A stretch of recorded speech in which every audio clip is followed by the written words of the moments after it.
the Wooly Bugger, one of the most legendary flies in fly fishing. Today we're going to do it onto a jig head. So you can use it for either on a very heavy fly rod like a 9 weight or 10 weight. This is about 1.75 grams, or you can use it on your ultralight tackle or even a bait finesse setup, which is what I use these for nowadays. Okay, first step, because a Wooly Bugger has a body that's pretty long to put chicken feathers on, you need to cut away this part with a stout pair of pliers. Just do this, turn your vise, do this, and then grip it lightly and turn, and slowly put pressure so that you can move it to roughly the center. This is to give your pliers room to do this. Careful not to contact the hook shank. Cut it off, then grab another set of pliers and pull whatever's left over, pull it off.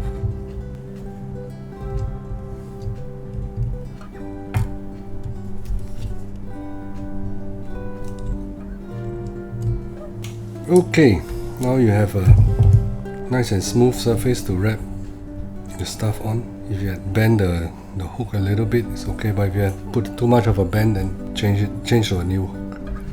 Okay, debout the hook. First part of the Wooly Bugger is the tail. Anchor the thread,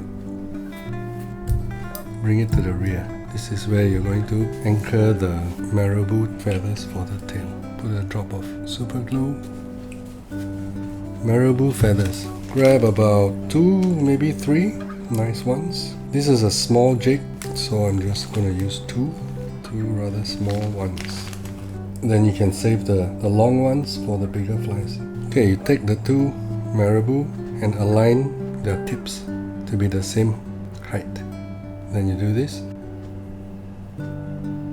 And now is the time to decide how long you want the tail to be. Normally I don't like the tail to be too long. Nothing wrong with long tails, it's just that I find that sometimes they foul the hook and I like the action of a shorter tail. Couple of light wraps, let go, move the material around the hook, make sure you cover every part of the hook, especially the bottom. And now you can tighten and tie off. For extra durability, tighten up the shank before you cut it off. And now we're going to go back down again, because we're going to put some crystal flash. Maybe we'll put a bit of gold this time. Don't need a lot, just maybe 3 strands. Make sure they're about the same length. Pull tight. You can sit them below or on top. Want them to sit exactly here. Wrap, pull them up until roughly the same length or a little bit longer than the marabou tail. Split them 3 aside. At this point, you might want to move them from the top down to near the middle. It's optional.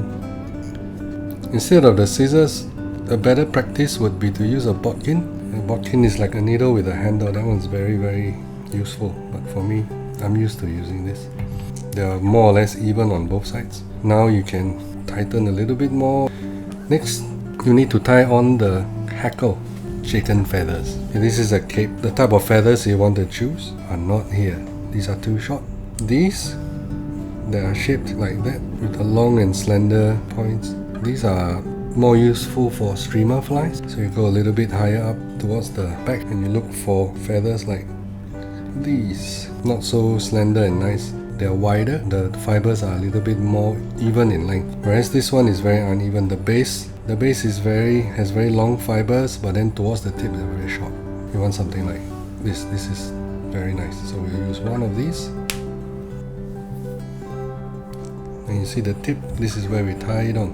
Because my vise is shaped this way, it gets in the way of me tying. So I will just turn this around and tie this part in. Gently at first, position it properly, then bring it back here. Next is chenille. We're going to use this chartreuse colored chenille again. At the same point, but bring it nearly to the head, tie it in.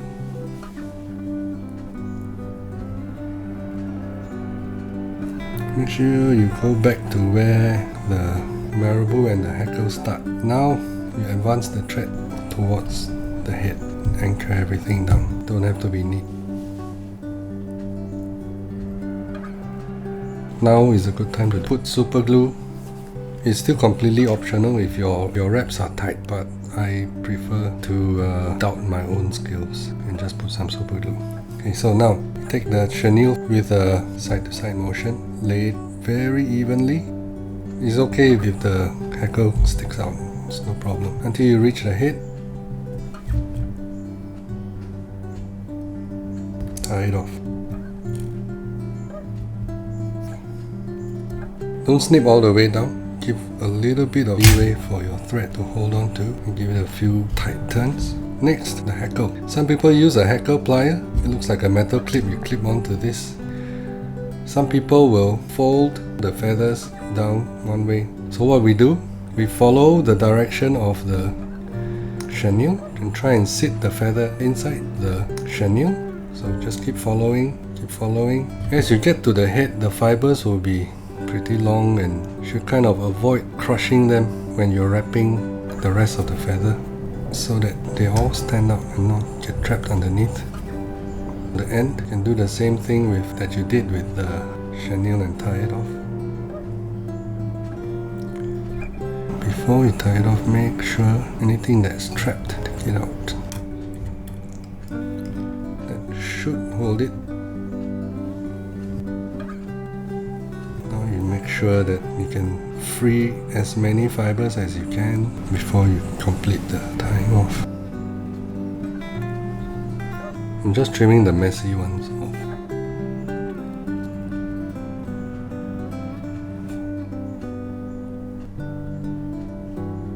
Now pull everything back with your fingers and try and make everything nice and neat. It's not terribly important to have every single feather back towards the body, but makes the fly look a little bit neater. Okay, flare it out. If you want your woolly bugger to have its collar facing backwards, do a few loose wraps here. They'll start to point backwards. After the fly gets wet, really doesn't matter, but it's become a habit for me to do that. Then you tie it off.